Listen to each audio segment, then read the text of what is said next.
Mater Populi Fidelis, Mary, Mother of God's faithful people, doctrinal note on the titles of Mary by the Dicastery for the Doctrine of the Faith following: the love that gives itself in the world, number 62.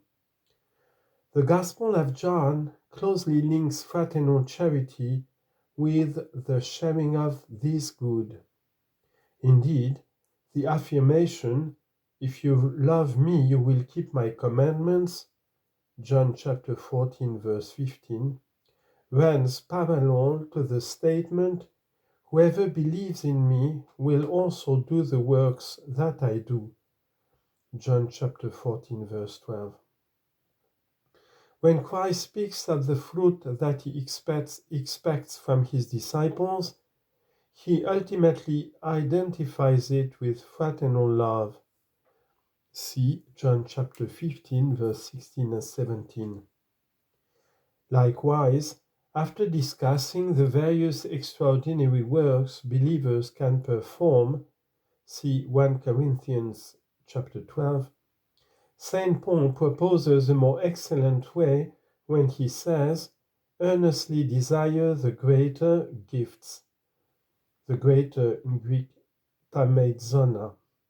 "And I will show you a still more excellent way," in Greek kath huperbolen, love. 1 Corinthians chapter 32, verse 31, chapter 13, verse 1. Works of love toward one's neighbor, even daily labors or efforts to change this world, can then become a channel for cooperating with Christ's saving work. Recent popes have also expressed similar ideas. St. John the 23rd taught that, quote, "Since they are united in mind and spirit with the divine Redeemer, even when they are engaged in the affairs of the world, their work becomes a continuation of his work, penetrated with redemptive power, to extend to others the fruits of redemption."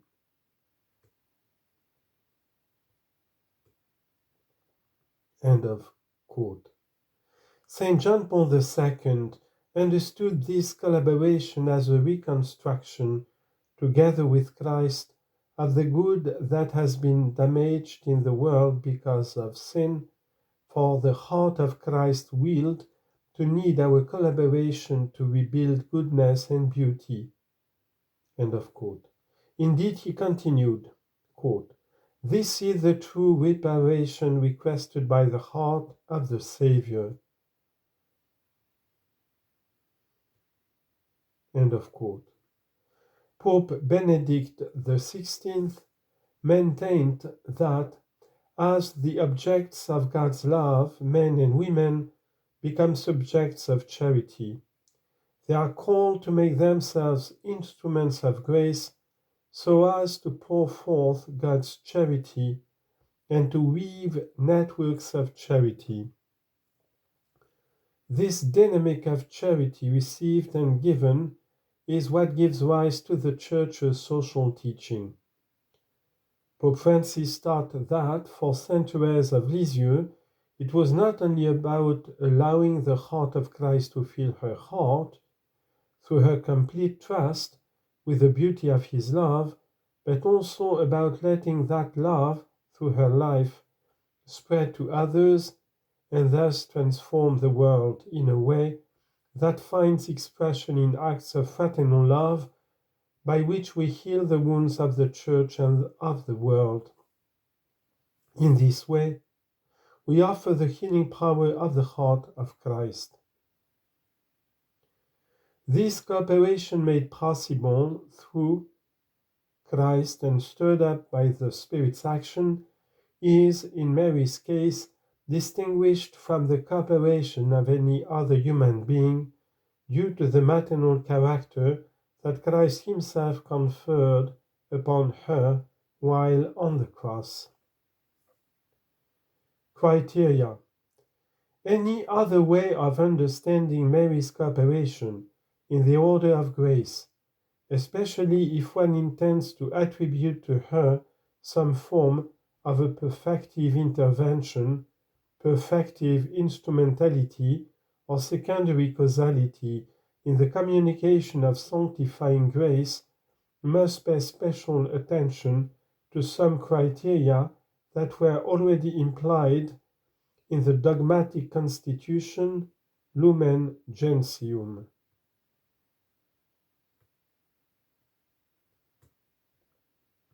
Note: see St. Thomas Aquinas in the Summa Theologiae and the Disputed Question on Truth.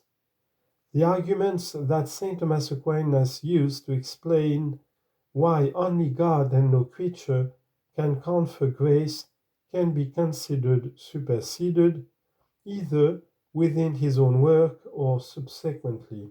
End of quote. A.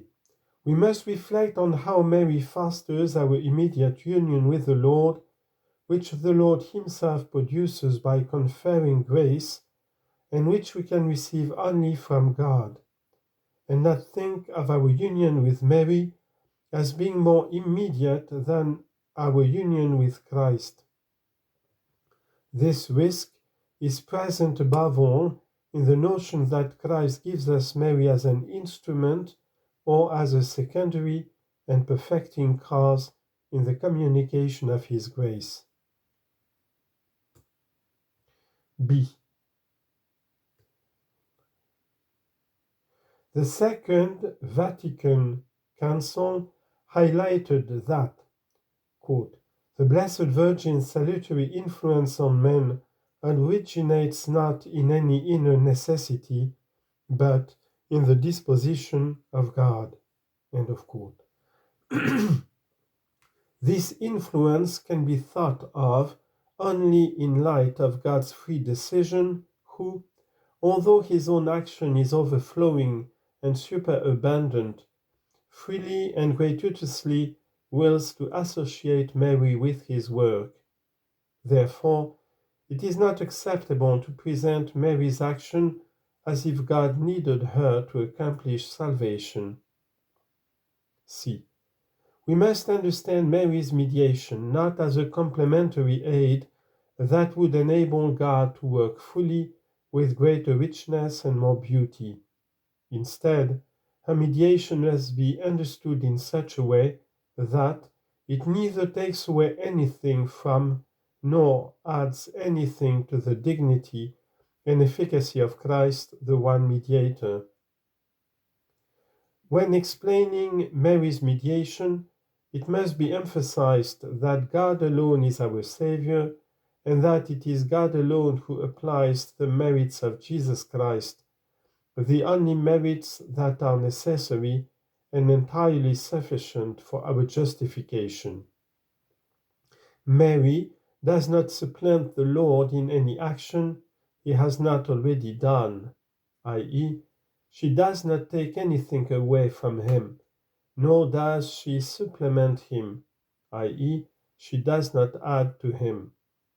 Since she does not add anything to Christ's salvific mediation in the communication of grace, she should not be regarded as the instrumental agent of that free bestowal. If she accompanies an action of Christ by virtue of his own work, she should never be thought of as being parallel to him. Rather, being associated with Christ, Mary is the recipient of a gift from her Son that places her beyond herself, a gift that enables her to accompany the Lord's work with her maternal character. We return then to the safest point, which is Mary's contribution in preparing us to receive God's sanctifying grace. In that context, one can indeed think of her as acting to contribute something of her own insofar as she can cause some disposition to others. For it belongs to the highest power to reach the last end, while the lower powers contribute to the attainment of that last end by preparing one for it.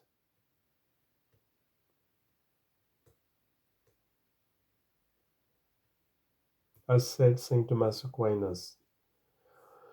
All that has been said above does not offend or humiliate Mary, because her entire being is oriented to the Lord.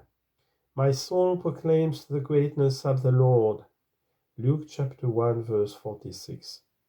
For Mary, there is no other glory than God's glory.